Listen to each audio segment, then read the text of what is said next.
the track.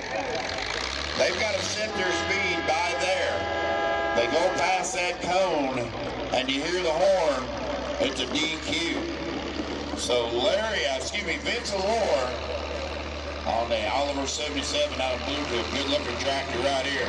He'll be the mark to beat. Be our test hook here also.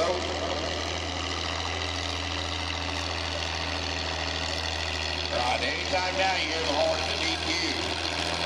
Again, this is 4 mile an hour.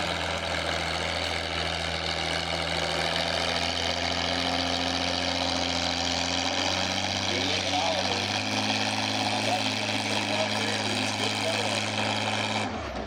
We got him right there at a 2:36 and 94.